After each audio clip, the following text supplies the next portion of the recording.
Peace and blessings, and welcome to another episode of Profound Conversations. I'm your host, Kareem Ali. I'm also an executive producer of this program, and we are so happy to be here today.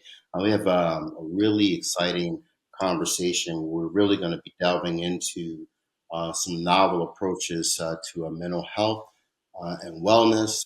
We've got a few people that I'd like to introduce to you today. We've got a Dr. Kevin Wata Washington. We also have a Wanda Bell. Dr. Washington is a licensed African centered psychologist. And we're going to put the bios for each of our guests on our website. And so you actually will be able to read the full, list of accolades and accomplishments from each of the individuals. Wanda Bell is the president of Integrated Policy Solutions and the founder of the African American Men's Health and Wellness Collaborative. So today, as we approach this whole conversation around the use of sound and music to create wellness, from the trauma that we have endured and we've experienced, over say 400 years. We'd like to go deeper into both of their backgrounds, and especially Dr.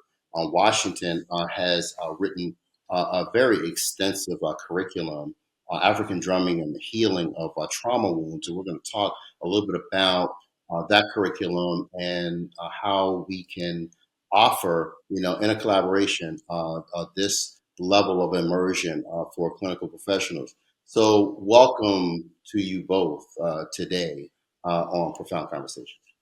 Thank you for having me. Yes, indeed. Thank you for being a part of Profound Conversations.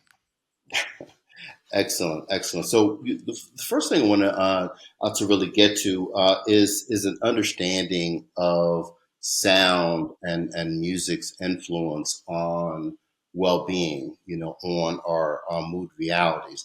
And Dr. Washington, if you can lead that off, because as I read um, uh, your curriculum, some of the areas that you actually touch on, I would get into the sound, of the percussions and the drumming, and I would imagine that would even extend to other forms of music where you have instrumentation that actually has an impact on our emotions, impact on our physiology. Can you talk about that influence and that linkage for us?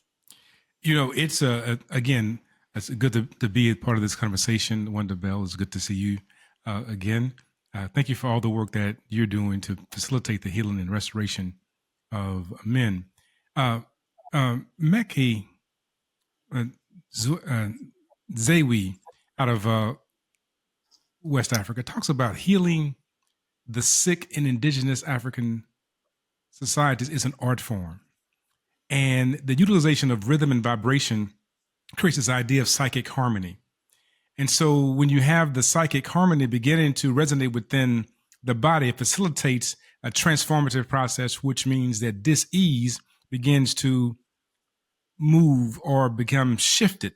So indigenous African societies, he suggested, recognizes that when the environment is sick, diseases become prevalent. And when such diseased material or a diseased spiritual environment is rehabilitated, humility is restored. So he advances this idea of restoration through the process of rhythm and vibration. And so we capture that same concept, the construct, the ideas.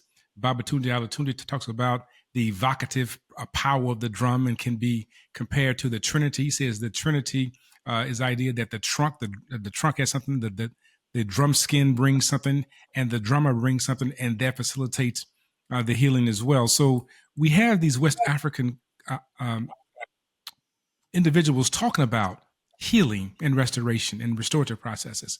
So we simply try to capture that spirit, that essence, that thought, that idea, and bring it into this space and say, how do we facilitate the healing and restoration of people that have been severely traumatized, but also people have found their verve, their life, their essence inside of rhythm. And so that is the idea of the initial idea of around rhythm, vibration, restoration, and healing. Hmm. You also talk a lot about trauma, right? And the fact that music and sound can play a very instrumental role in, like you say, shifting where we are in terms of the trauma.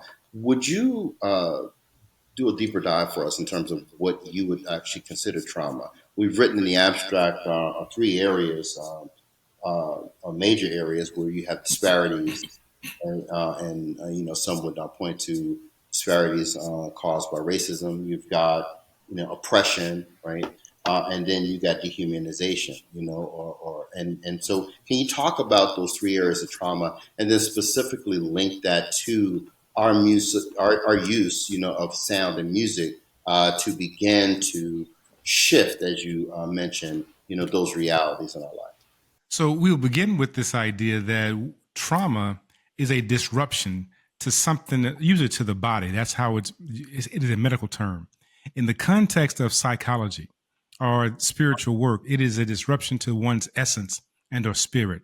So we can actually line all of those ideas into this notion of something that inverts, that comes into, that disrupts our spirit, the essence of what it means to be human. Now people say, well, I question spirit. Well, I'll tell you this, that whatever is in the body right now, that on the day of somebody's funeral, the body can be there, but you want to interact with that thing. That thing is in part of spirit.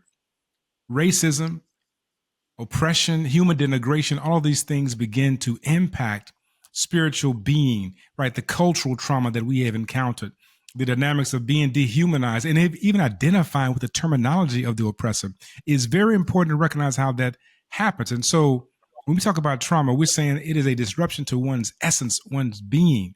And so that means that everything that goes on within the body, some talk about the neurocognitive effects of drumming and rhythm, but there's a part that is tied to the neurocognitive part, and that is the the spiritual nature. I mean, not the spiritual nature, the physiological nature of who we are. So we have the issues of neurotransmitters. We can reduce it to that conversation, and those that show up for traumatized experience of the fight or flight mechanism.